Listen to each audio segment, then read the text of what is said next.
Beberapa metode akhirnya diwariskan kepada kita semua sebagai anak cucunya.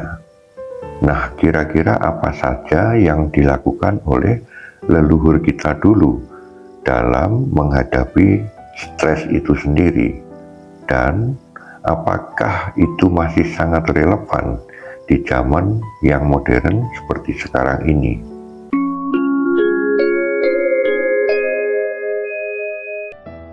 Apa kabar teman-teman? Jumpa lagi dengan saya, Atta Albi, di channel Mengasah Jiwa atau Ngaji.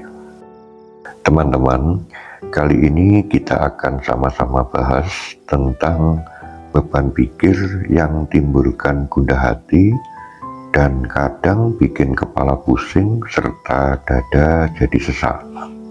Namun sebelumnya, ada sebuah pertanyaan yang sifatnya umum.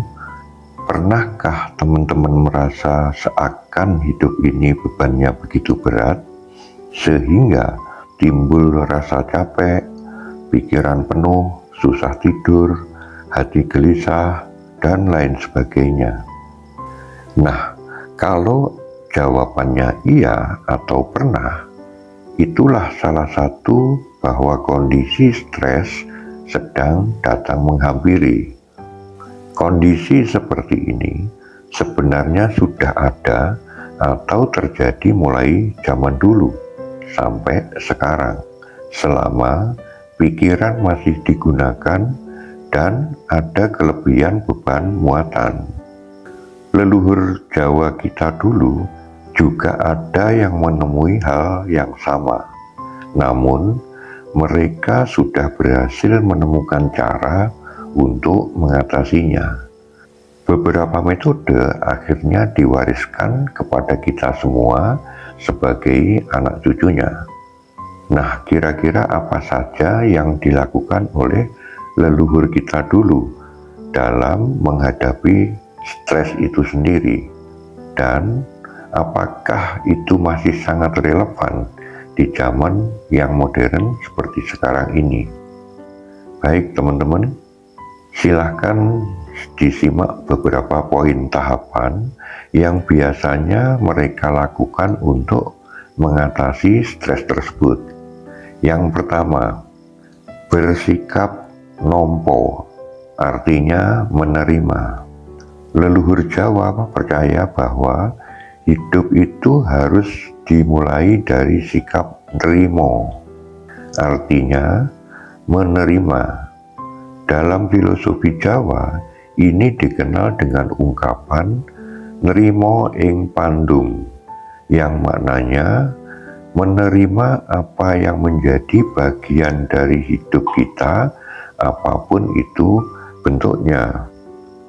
Ketika muncul stres karena hal-hal di luar kendali, seperti akibat keadaan, orang lain, rezeki, cinta, dan lain-lainnya, leluhur kita tidak pernah menyalahkan orang lain maupun keadaan, tetapi mereka menerima terlebih dahulu, kemudian laku menenangkan diri. Ini bukan berarti pasrah 100%, tapi berhenti mengeluh dan memulai laku untuk mengendapkan beban stres tersebut. Dan ternyata dengan sikap seperti itu, beban berat penyebab stres berkurang dan lebih cepat pulih. Yang kedua, menenangkan diri sebelum bertindak. Para leluhur Jawa tidak terburu-buru. Mereka mengajarkan untuk tenang, yaitu mendinginkan pikiran dan perasaan sebelum bertindak. Karena mereka tahu ketika pikiran atau hati panas, tindakannya justru malah bisa merusak. Stres itu muncul, salah satu penyebabnya adalah karena kita menumpuk perasaan tidak enak tanpa diberi ruang sedikit pun untuk reda. Nah, untuk meredakannya dilakukan dengan cara hening atau diam, Bahkan ada yang diiringi dengan mendekat kepada alam. Misalnya duduk di pinggir sawah, di bawah pohon rindang, atau berjalan kaki di pagi hari. Itu adalah salah satu bentuk meditasi sederhana versi Nusantara. Yang ketiga, melakukan tapa atau laku prihatin untuk meredam gejolak hati lewat kesederhanaan. Saat hidup terasa penuh tekanan, leluhur kita tidak melampiaskan diri ke tempat hiburan atau sejenisnya, tetapi justru menyederhanakan hidup. Itulah yang disebut tapa atau laku prihatin. Contohnya, mengurangi makan atau minum berlebihan, dalam hal ini puasa. Mengurangi bicara yang tidak perlu, menyepi sejenak dari hiruk-pikuk. Duduk diam sambil berwirid juga bisa dilakukan, dan masih banyak contoh yang lainnya. Hal seperti itu bukanlah menyiksa diri, tetapi merupakan sebuah proses untuk mengurangi beban perasaan yang terlalu penuh. Ati resik bakal gampang nemu padang. Artinya, hati yang bersih akan mudah menemukan cahaya atau solusi. Yang keempat, mendengarkan tembang atau gamelan Jawa untuk terapi perasaan lewat suara. Tembang atau kidung seperti Wahyu Kolosebo, Pocong, Dandang Hulo, Kinanti, dan lainnya, atau suara gamelan yang melantun pelan adalah salah satu sarana pereda ketegangan atau beban perasaan. Leluhur kita biasa menggunakan musik atau tembang sebagai media pereda ketegangan. Dengan ritme yang lambat, nada dalam yang membuatnya bisa masuk ke dalam diri. Kalau zaman sekarang, ini sering dinamakan sound healing. Jadi, jika teman-teman saat ini lagi ada pikiran yang kalut, hati sedang resah, cobalah dengarkan gamelan Jawa perlahan sebelum tidur atau di saat ada waktu sambil merenungkan arti dan biarkan perasaan menyerapnya secara perlahan. Yang kelima, mengadakan selamatan atau ruatan yang tujuannya membersihkan energi negatif serta untuk menguatkan jiwa.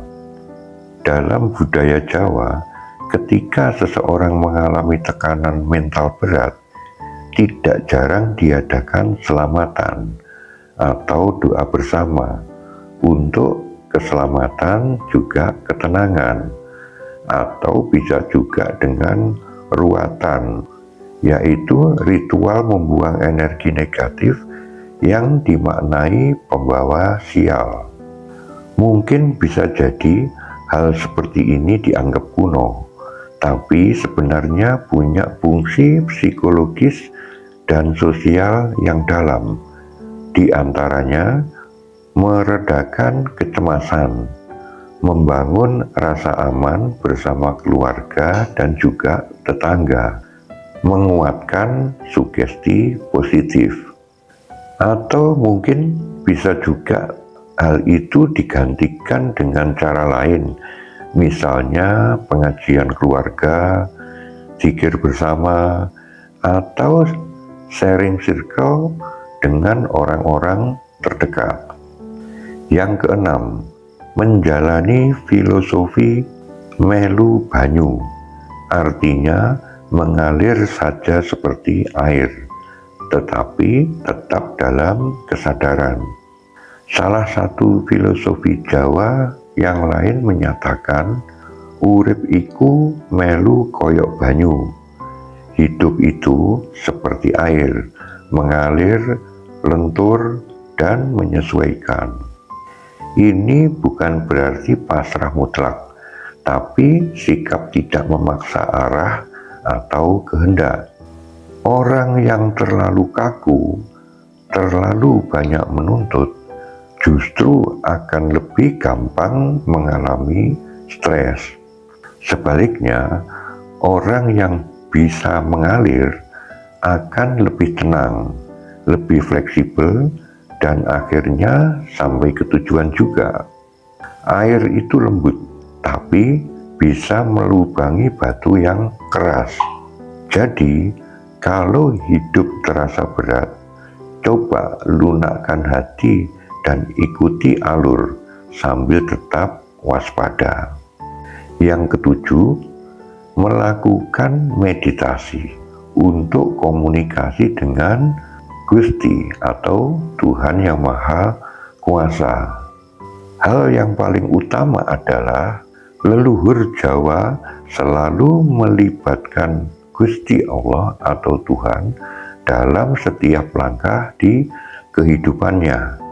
Di saat stres, mereka berdoa atau zikir atau sembahyang, dan bisa juga sekedar merasakan hati untuk mendekatkan diri kepada Tuhan.